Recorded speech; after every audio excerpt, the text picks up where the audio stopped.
Okay, let's dive in. We've got some really interesting source material from you, our listener, focusing on something pretty heavy. White-collar crime, specifically issues in the finance and banking world. Yeah, and this deep dive is mostly built around an interview that, well, it really digs into some systemic problems here in Australia. Right, using the collapse of a company called Trio Capital as a kind of case study. Hmm. So, our mission today, let's unpack this, pull out the key insights, maybe some surprising details, and figure out what's most important for you from this whole discussion about, well, corruption and misconduct. And what's really striking, I think, is how the perspective in the source links this specific Australian situation, Yeah. which happened, over a decade ago now. Right, after the GFC. Exactly. It links it to this much bigger ongoing global issue. We've seen flashes of it before, like with the global financial crisis, or even going way back to Enron. Sure. The argument here is that this kind of thing in finance, it's been endemic for decades, just maybe less talked about in the mainstream press. Okay, so let's get specific.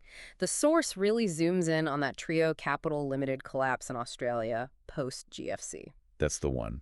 And the main voice we're hearing from in the source material is John Telford. He's the secretary of a group called Victims of Financial Fraud. Ah, okay. Yeah, a group basically born out of this trio mess down in Wollongong, New South Wales. So he's representing a lot of the people hit hardest. And the scale we're talking about, how bad was it? Well, the source details nearly $200 million lost, Mm. which is, a huge sum. Definitely. And crucially, the victims often weren't wealthy investors. The source points to like coal miners, small business owners, laborers, teachers, retired people, folks who, frankly, couldn't afford to lose that kind of money. Right. And Mr. Telford makes this really critical distinction. He says this wasn't just a collapse, of fund doing something wrong and losing money. Okay. He calls it an out-and-out fraudulent theft of money. Deliberate. Organized by what he terms a gang of fraudsters around the world. Wow. So actual theft. That's the perspective. And the kicker, according to the source, despite it being seen as a crime, not a single cent was ever recovered. Not a cent. That's Yeah. stark. And things got even messier from there, didn't they? After the regulator, ASIC, started investigating in 2009. Yeah, it seems the victims effectively got split into two camps. How so? Well, the source explains Group 1 was people invested through what are called APRA-regulated funds. APRA is the Prudential Regulation Authority. They oversee the big super funds, banks, insurers. Okay, the big institutional funds. Exactly. Mostly institutional investors, often linked to union super funds. And for this group, it looked like they were going to get full compensation. Full compensation. Okay, what about Group 2? Group 2 was mainly individuals, people managing their own retirement funds, the self-managed superannuation trustees, or SMSFs, and direct investors. Right, the smaller players. And for them, the source says they were told they were going to receive nothing. Just, left in the cold and ignored. That seems incredibly unfair. How did Group 1 get compensated? It's pretty interesting. According to the source, they used a specific bit of the superannuation law, Part 23 of the SIS Act. Okay. And it basically allowed money to be taken, like a tiny slice, from about 16 million other super accounts across Australia to make up the losses for that first group. Wait, so money from ordinary people's retirement savings paid out the institutional investors? That's how the source presents the mechanism, yeah. Yeah. And the core grievance highlighted is that once this happened, once that first group got paid via Part 23, Yeah. the motivation to actually investigate the crime, to chase the fraudsters, to recover the stolen money for anyone, it just seemed to evaporate. The source says no effort was made after that point. So the implication is once the politically connected group was sorted, the rest were forgotten. That's very much the perspective presented in the source.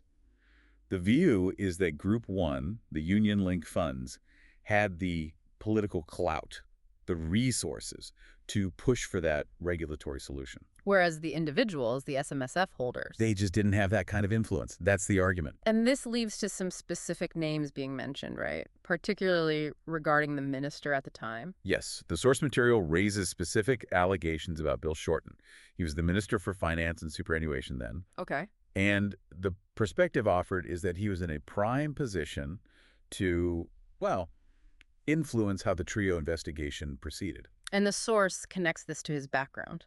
Yeah, given his history as a prominent union figure, the suggestion made in the source is that it would be, quote, first nature to him to look after his union mates. That's the direct claim. And the source provides other examples to back up this view. It does. It points to other actions attributed to Mr. Shorten, presented as examples of benefiting one group at the expense of another. Like, Well, one example given is an alleged attempt to push small trucking operators towards joining the big trucking companies. okay. And another, quite significant one-sided, involves the Australian Workers' Union and a cleaning company called Clean Event. What happened there? According to the source, there was a secret side deal where the company saved millions on wages, allegedly in return for donations to the union, and the cost, the source claims, was borne by about 5,000 workers, potentially losing out on $400 million collectively. Wow. So the source uses these examples to suggest a pattern. That seems to be the intent, yes, to illustrate a perceived way of operating. And you mentioned a letter sent later on. Yeah, apparently a letter was sent to Mr. Shorten about 10 years after the trio collapse, basically pointing out what the victims group saw as unresolved issues and failures they'd uncovered. Kind of putting him on notice, saying, we know about these things. Okay, so that's the political angle presented. What about the regulators themselves, ASIC and APRA? Well, the source is, let's just say, highly critical. The view expressed is pretty blunt, that they completely and utterly fail to do their job Failed how?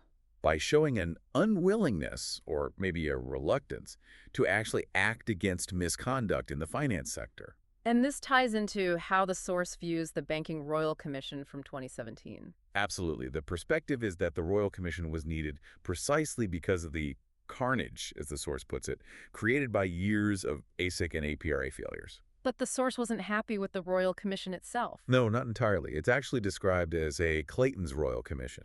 Clayton's, that's the Aussie term for like the substitute, the imitation. Exactly. The real thing, but not quite.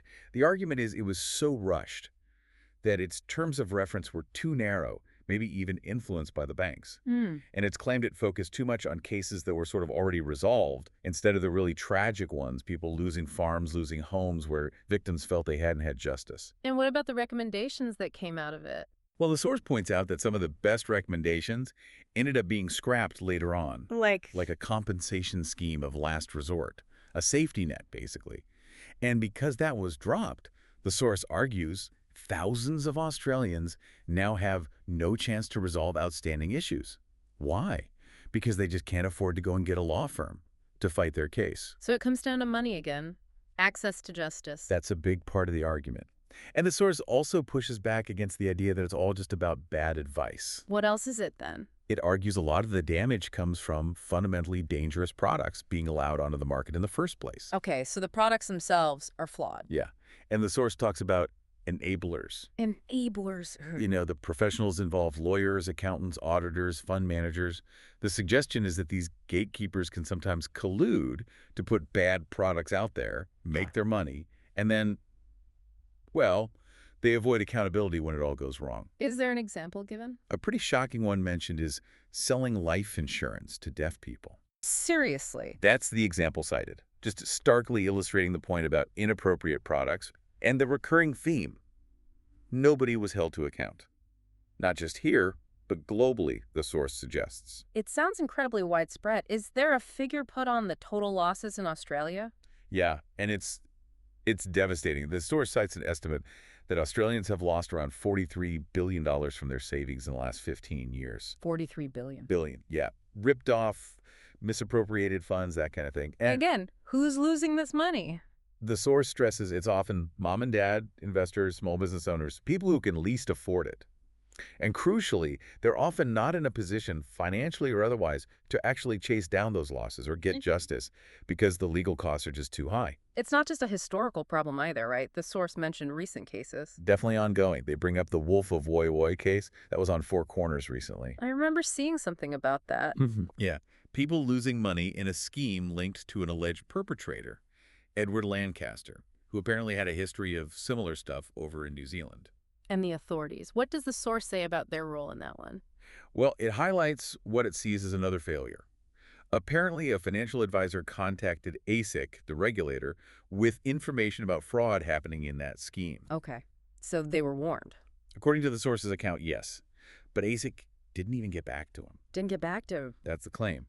So the source sees this as just another glaring example of regulators being unwilling or maybe unable to act effectively on warnings. Which brings us to something happening right now, doesn't it? An inquiry into ASIC. That's right, a current inquiry looking into ASIC's performance. How did that come about? The source explains it was sparked, reportedly, by a report from an economist, John Adams, the Adams Report. He analyzed ASIC's own data about how they handle complaints from the public. And what did that analysis find? This is pretty staggering. According to the source citing the report, ASIC gets between 10,000 and 12,000 complaints a year. Okay, quite a lot. But the report found they only investigate to the extent of, wait for it, 0.74%. 0.74%. Less than 1%. Less than 1%. As the source dryly puts it, that kind of statistic would make a criminal very happy. I imagine it would. It kind of echoes how that Adele Ferguson banking bad program on Four Corners before the Royal Commission. Yeah, that really brought things to light. Exactly. It helped people realize they weren't alone. Let's circle back to the victims of Trio for a moment. How did they feel they were treated, beyond just the compensation issue? Well, the source recounts this feeling of being blamed, maybe even by, online trolls, but also potentially through comments attributed to Bill Shorten at the time. What kind of comments? Things like suggesting they were swimming outside the flags or were rogue investors. Though it's noted Mr. Shorten reportedly apologized for using those terms later at a meeting. There was a meeting with Shorten and the regulators. Yes. The source describes a meeting with the heads of ASIC and APRA at the time and Bill Shorten. The victims handed over this document with like 20 or 30 specific questions they wanted answered about the fraud, the regulation. And what came of that meeting? Well, there's this anecdote in the source. Apparently, Mr. Shorten asked the victims group to back off their public campaigning for about 18 months. Why? The suggestion was, according to the source, that this would give the government room to work on a resolution without being, influenced or pressured publicly. And did they agree? The source says they did agree to this request, but they later felt they'd been taken for a bit of a ride. How so? Because when they tried to re-engage later, they felt they were just ignored, and no resolution for their specific group ever came through. That's the recounting of events. And what about the media's role in all this? Did the source think it was covered well? Generally, no. The view expressed is that mainstream media has not reported effectively on these kinds of issues. Any specific examples? There's one mentioned about a local newspaper that allegedly named and shamed a financial advisor involved, but apparently without even contacting the advisor first. Really? Where did they get the info? The source speculates maybe directly from ASIC, raising the question, what's going on there? But Four Corners was seen as an exception. Yeah, Four Corners is acknowledged positively in the source, but it's presented as a kind of rare bright spot in otherwise lacking coverage. Okay, so if we try to summarize the source's view of the whole system. I think the core points are a perception of deep endemic fraud in finance.